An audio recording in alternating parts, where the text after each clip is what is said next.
Hi viewers, তোমরা এই চ্যানেলটি সাবস্ক্রাইব করে দিও।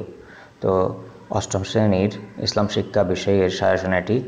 তো একক কাজ এখানে দেওয়া আছে কত কি শিরক হতে পারে এমন কাজগুলোর তালিকা তৈরি করা, কিয়ামত সম্পর্কে পরিবারের বয়োজ্যেষ্ঠ সদস্যদের ধারণা আলোচনা করা, দৈনন্দিন জীবনে শিরক থেকে দূরে থাকার জন্য আমি যেসব ভালো কাজ করব এবং যেসব মন্দ কাজ বর্জন করব তার তালিকা তৈরি করা।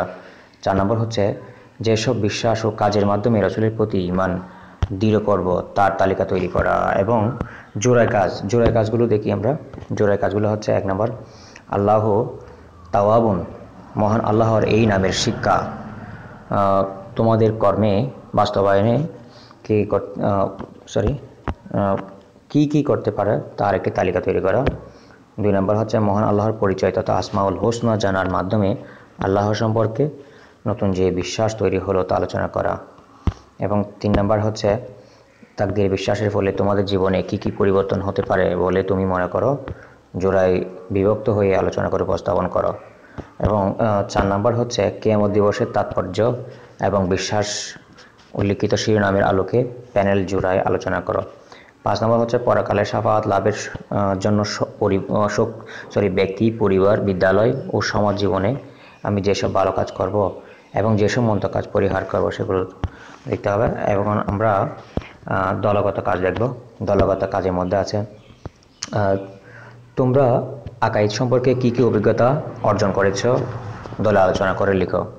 2 নম্বর হচ্ছে পুনরুত্থান দিবসে আল্লাহর রহমত প্রাপ্তি এবং আযাব থেকে দূরে থাকার জন্য বাস্তব জীবনে তোমরা কি কাজ করবে এবং কি কাজ থেকে দূরে থাকবে দলে আলোচনা করে একটি তালিকা তৈরি করে উপস্থাপন করা। তোমরা জোড়ায় আলোচনা করে উল্লিখিত শিরোনামের আলোকে আল কোরআন ও হাদিসের বাণীসমূহ ছোট কাগজে অর্থসহ লেখা। তো এখন আমরা অধ্যায় 2-এ যাব।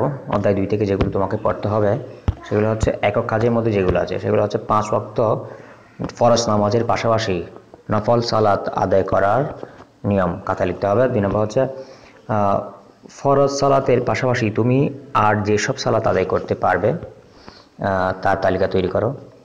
3 নম্বর হচ্ছে যে সালাতের নিয়ম জেনেছ সেই সালাতসমূহ শিক্ষকের নির্দেশনা মোতাবেক নির্ধারিত স্থানে অনুশীলন করো। 4 নম্বর হচ্ছে নিজেকে পরিশুদ্ধ রাখতে রমজান মাসে যে ইবাদতগুলো অভ্যাসে পরিণত করবে তার একটি তালিকা তৈরি করা। 5 নম্বর হচ্ছে হজের তাৎপর্য কথা লিখতে হবে। 6 নম্বর হচ্ছে যেসব কার্যক্রমের মাধ্যমে হজের ফরজ ওয়াজিব সুন্নত আদায় করা ও তা আলোচনা করতে হবে। অর্থাৎ 7 নম্বর হচ্ছে হজের ধর্মীয় সামাজিক তাৎপর্য একটি তালিকা তৈরি করা।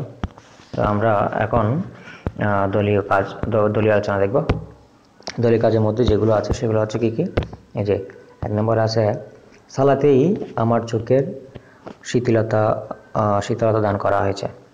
উল্লিখিত হাদিসের মনোবাণী দলে বিভক্ত হয়ে আলোচনা করে উপস্থাপন করতে হবে।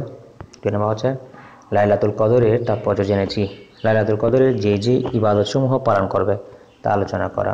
3 নম্বরে হচ্ছে ঈদের দিন করণীয় ও বর্জনীয় দিকগুলোর তালিকা তৈরি করা। 4 নম্বর হচ্ছে যাকাত প্রদান করলে আল্লাহ তাআলার সম্পদে বরকত দান করেন। সেটা দলে বিভক্ত হয়ে উপস্থাপন করতে হবে। 5 নম্বর হচ্ছে যাকাত সংক্রান্ত যে কোনো ইসলামিক ঘটনা গল্প শুনেছ এবং জেনেছ তা দলে আলোচনা করো। উক্ত ঘটনা বা গল্প থেকে শিক্ষণীয় বিষয়গুলো আলোচনা করতে হবে।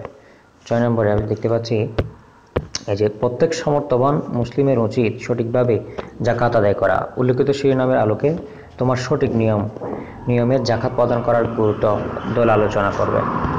এরপরের কাজ হচ্ছে জোড়ায় কাজ। তো জোড়ায় কাজে যেগুলো করতে হবে তোমাকে সেগুলো হচ্ছে বিগত রমজান মাসে তুমি কোন ইবাদতমূলক কাজ করেছ তা জোড়ায় আলোচনা করে খাতায় লিখো।